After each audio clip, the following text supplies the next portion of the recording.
नमस्कार श्रोताओं, आज मैं ये कहना चाहती हूँ कि सम्मान हर महिला का हक है। जी। हर महिला दिवस पर हम एक सशक्तिकृत महिला को स्टेज पर बुलाते हैं। हाँ। और सम्मानित करते हैं।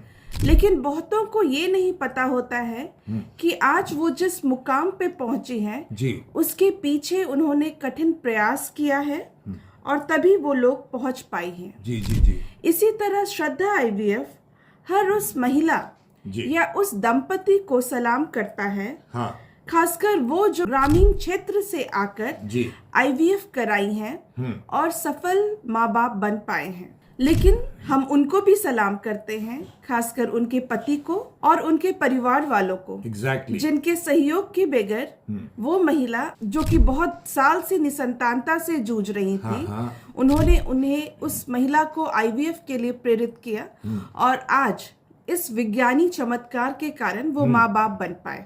डॉक्टर श्रद्धा, एक सहज सवाल है मन में कि आज महिलाएं हर क्षेत्र में आगे बढ़ रही हैं, पढ़ रही हैं, नौकरी कर रही हैं, स्वावलंबी हैं, खुद से पैसा कमा रही हैं, लेकिन फिर भी डरती क्यों हैं? बिल्कुल, सबसे अच्छी बात तो ये है कि आज महिलाएं पढ़ रही हैं और आगे बढ़ रही हैं। वो जिंदगी में अब बहुत सारे फैसले अपने ले पा रही हैं। जी। फाइनेंशियली इंडिपेंडेंट हो रही हैं। हाँ। लेकिन एक चीज मैं बताना चाहती हूँ उन महिलाओं को जो फाइनेंशियली इंडिपेंडेंट हो रही हैं, लेकिन कहीं ना कहीं उनका प्रेगनेंसी जो है, उनके मन में प्रेगनेंसी का प्लानिंग तो है। हाँ। लेकिन अपने कैरियर के कारण वो उसको प्रायोरिटी पीछे दे रही है। जी जी। तो मैं ये बताना चाहती हूँ कि शरीर का एक अपना बायोलॉजिकल क्लॉक होता है।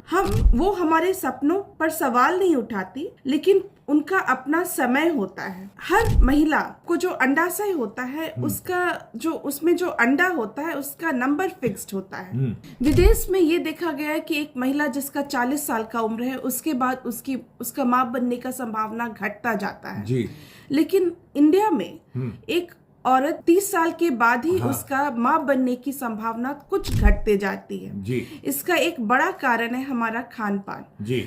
लोग विदेश में प्रोटीन, वेस्टर्न कंट्रीज में प्रोटीन ज्यादा लेते हैं। हमारे यहाँ लोग रोटी चावल ये सब ज्यादा खाते हैं क्योंकि इसी का चलन है। तो इसके कारण ये देखा गया है कि 30 के बाद महिला का अंडाशय में अंडा कम हो रहा है। तो वो महिला जो अपना प्रेगनेंसी जो चाहती है कि कुछ साल बाद माँ बने, उन्हें अपने डॉक्टर से जरूर मिलना चाहिए और कुछ जांच कराना चाहिए, कुछ खून जांच, जिससे ये पता चले कि उनके ओवरी में अंडे की कमी तो नहीं हो रही है। ये अल्ट्रासाउंड से भी पता लगता है। जी। तो अगर एक महिला को इतना ज्ञान हो जाएगा तो फिर वो हर चीज अपने कंट्रोल पे रखेंगी।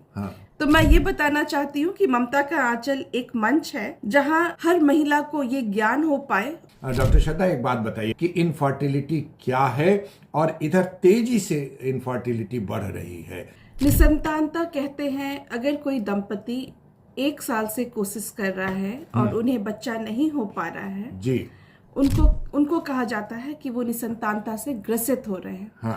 तो जरूरी है कि अब पुरुष और महिला दोनों ही अपना जांच कराना शुरू करें ताकि क्या दिक्कत है वो पता चले। जी। लेकिन अगर 2 साल हो गए और अब भी बच्चा नहीं ठहरा, तो जरूरी है निसंतान रोग विशेषज्ञ से मिलें, क्योंकि वो आपका बीमारी बेहतर समझ पाएंगे और आपका इलाज भी बेहतर कर पाएंगे। जी। निसंतानता तेजी से बढ़ रही है, इसका कारण बहुत सारा है। एक तो होता है तनाव में बहुत है। कुछ लोग तनाव के कारण उनका नींद पूरा नहीं हो पा रहा है। दिनचर्या हमारा थोड़ा ठीक नहीं चलता है। लोग मोबाइल के ज्यादा आदी हो गए हैं। सही। ये चलना फिरना घूमना ये सब कम हो गया है। कुछ बीमारी भी तेजी से बढ़ते जा रही है, जैसे कि थायराइड, पीसीओडी, इंडोमेट्रियोसिस, ये औरत में बढ़ती जा रही है जो कि निसंतानता का कारण होती है। जी। पुरुष में भी देखा गया है कि तेजी से शुक्राणु की कमी हो रही है। जी।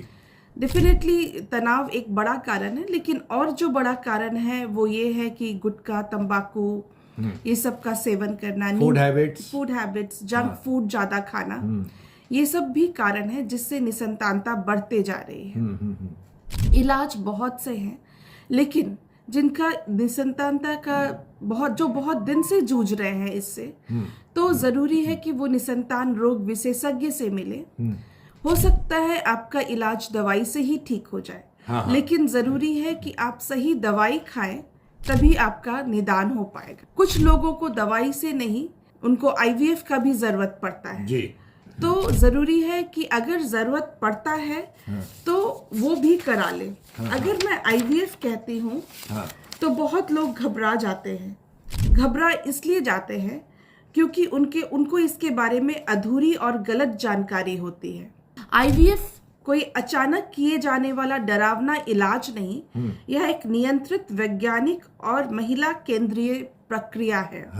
आईवीएफ किसी के लिए पहला विकल्प नहीं है जी। लेकिन बहुत ऐसे लोग हैं, निसंतान दंपति, जिनके लिए ये जरूरी विकल्प है। देर करना नुकसानदायक भी हो सकता है, इसलिए सही समय पे इलाज कराएं और जो इलाज जरूरी है वो कराएं, तभी आप लोग को सही समय पे बच्चा हो पाएगा।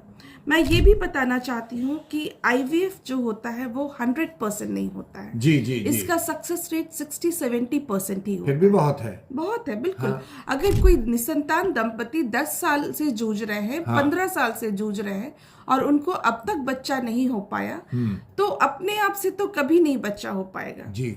लेकिन अगर वो आईवीएफ अपनाते हैं तो 60% चांस है कि उनको बच्चा हो पाएगा। सही। तो मैं यही बताना चाहती हूँ कि सही समय पे निसंतान रोग विशेषज्ञ से मिले, और अगर आपको आईवीएफ की जरूरत पड़ती तो सही समय पे, ताकि आपका आईवीएफ सफल रहे और आपके गोद में बच्चा हो जाए। हम भी यही चाहते हैं कि आपके गोद में जल्दी किलकारी, हर उस निसंतान दंपति जो निसंतानता से जूझ रहे हैं, उनके गोद में जल्दी किलकारी गूंजे। श्रद्धा आईवीएफ के बारे में थोड़ा सा बता दीजिए आप। श्रद्धा आईवीएफ में हम समझते हैं हर उस निसंतान दंपति का दर्द जो सालों से निसंतानता से जूझ रहे हैं।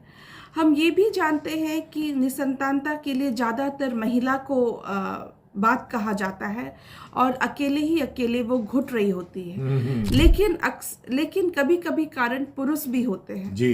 तो मैं समाज से ये भी कहना चाहती हूँ, निसंतानता के लिए किसी दंपति को आप 4 बात ना सुनाएं। कोई निसंतान दंपति हमारे पास इलाज कराने आता है तो हम पहले जांच करते हैं, ये पता लगाते हैं कि कारण किस में है। कभी कारण महिला में हो सकता है, कभी पुरुष में हो सकता है, और कभी दोनों ही में हो सकता है, और कभी कभी कारण का पता नहीं लग सकता है, जिसको कि अनएक्सप्लेन्ड इनफर्टिलिटी कहते हैं जी।